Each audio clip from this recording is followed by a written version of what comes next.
Bonjour à tous et bienvenue sur Yiri TV pour l'analyse des 3 choses que tu n'as peut-être pas remarquées dans l'épisode 7 de la série Dérapage. Avant de commencer, n'hésite pas à t'abonner sur cette chaîne si tu aimes les séries et films afro. Je fais des analyses des séries afro, donc si c'est quelque chose qui t'intéresse, n'hésite pas à t'abonner et à activer la cloche des notifications pour ne rater aucune nouvelle revue. Depuis le début de cette série, on peut dire que les choses avancent bien. Chaque épisode réserve beaucoup de surprises, il y a beaucoup de choses à dire, les épisodes sont bien construits et sont très consistants. L'histoire est très originale et la cinématographie est impeccable. Voyons comment le réalisateur arrive à nous transmettre des émotions à travers le premier point.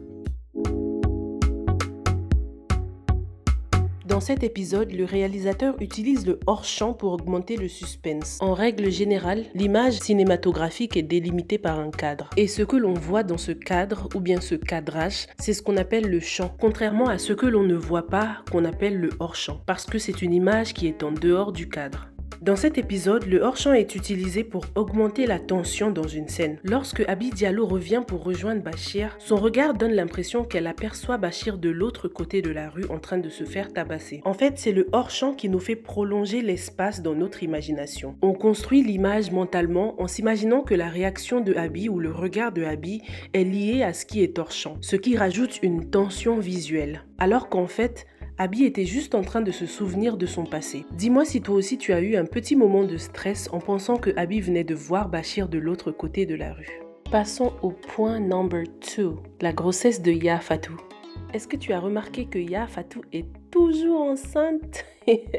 Je sais, il y a beaucoup de gens qui s'interrogent sur la grossesse de Yaa Fatou. On a l'impression que ça fait une éternité qu'elle est enceinte, mais en fait non. La présence de Yaa Fatou et la présence de ce ventre, c'est aussi pour nous indiquer à quel point la relation entre Abi et Bachir est allée très vite. Nous en sommes au 7e épisode, donc ça ne fait que 7 semaines, c'est-à-dire à peu près 2 mois. Donc en vrai, ce n'est pas très long du tout. Et puis Yaa Fatou est bel et bien mariée. Dans l'épisode 1 de la série, elle dit que son mari allait revenir bientôt, donc elle sous-entend qu'il est en voyage. Et puis dans certaines cultures africaines, les femmes qui sont enceintes vont en général chez leurs parents ou chez la famille pour qu'on puisse prendre soin d'elles pour ne pas rester toute seule, surtout si c'est leur premier enfant et surtout si son mari est en voyage. Donc la présence de Yaa Fatou est tout à fait normale. Ce qui est remarquable, c'est qu'on dirait vraiment un vrai ventre. C'est à se demander si l'actrice Jeanne Aïda Diop n'était pas réellement enceinte au moment du tournage de la série, parce que c'est vraiment bien fait. En tout cas, c'est une actrice très ravissante. On l'a connue dans la série Golden aussi. Tout ce que j'attends franchement, c'est qu'elle puisse jouer un rôle principal dans une série ou dans un film. Je n'attends que ça pour admirer son jeu d'actrice. En attendant, tu peux la retrouver sur Instagram. En plus d'être actrice, elle est aussi présentatrice télé et elle fait aussi du make-up. Elle a une page de make-up. Ça y est, on arrive déjà au 3e point. Avant de développer le 3e point, n'hésite pas à me mettre un petit j'aime d'encouragement pour cette vidéo, ça me fera énormément plaisir. Est-ce que tu as remarqué comment le réalisateur a utilisé la majeure partie de l'épisode 7 pour démontrer la beauté de la culture Peul? Beaucoup ont adoré lorsque la griotte chantait, il y en a qui ont même eu la chair de poule. C'est vrai que c'était très beau, même si je comprenais pas ce qu'elle disait.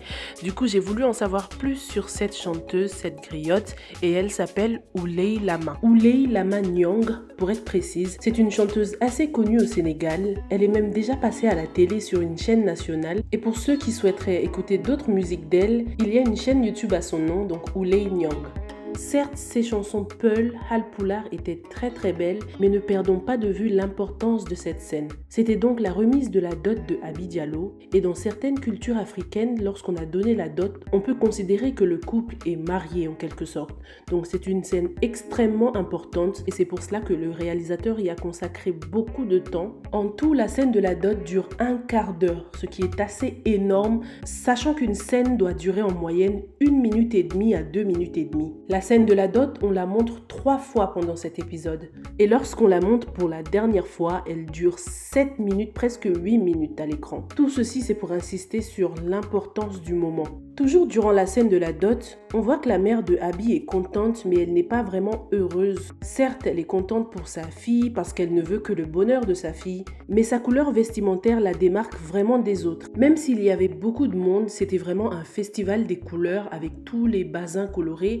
On arrivait à remarquer la mère d'Abi Diallo en un fragment de seconde. Ce choix vestimentaire était vraiment là pour démarquer la famille proche des autres, parce qu'à l'écran, même le vêtement le plus insignifiant a du sens. Personnellement, si je savais que ma fille se mariait enfin après tant d'années, je serais vraiment plus heureuse que ça. La mère d'Abby ne s'est même pas levée une seule fois pour danser. J'interprète ce choix vestimentaire comme le fait que la famille accepte ce mariage juste pour le bonheur de Abby. Et toi, qu'est-ce que tu as remarqué dans cet épisode que je n'ai pas remarqué? Comment est-ce que tu interprètes le rôle qu'a joué la mère de Abby? Est-ce que tu trouves que cette scène l'a fait passer pour une femme sage et posée? J'aimerais aussi beaucoup savoir comment se passe la dot dans ta culture ou dans ton pays. N'hésite pas à me donner ton avis dans les commentaires, je lirai tes commentaires avec beaucoup de plaisir.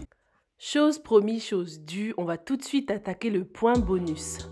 Dans ce point bonus, je vais te démontrer comment le titre de cette série n'a pas été choisi au hasard et comment est-ce qu'il pourrait même cacher le sort réservé à Bashir. Le titre de cette série a vraiment 3 définitions importantes. La première définition, c'est la plus basique, c'est celle que l'on comprend tous.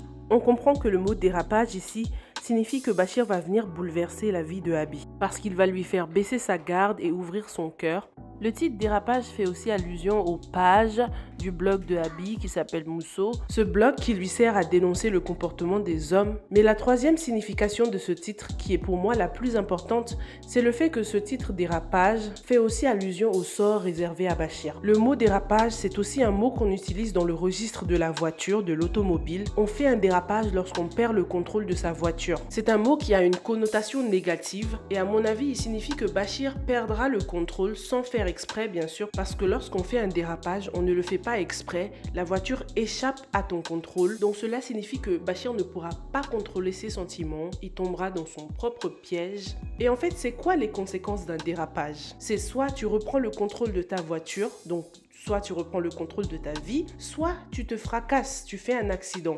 On sait que Bashir, c'est un dealer de voitures. Donc le mot dérapage ici s'applique pour le registre de la voiture. Ce serait vraiment du génie si Bashir finirait par faire un dérapage, donc perdre le contrôle de sa voiture et finir dans un accident. Tout aurait un sens en fait. Qu'est-ce que tu en penses toi? Est-ce que tu as d'autres interprétations pour le mot dérapage, pour le titre choisi pour cette série? Laisse-moi ton opinion dans les commentaires. En attendant, je te retrouve dans la prochaine vidéo. Stay safe and stay blessed. Bye!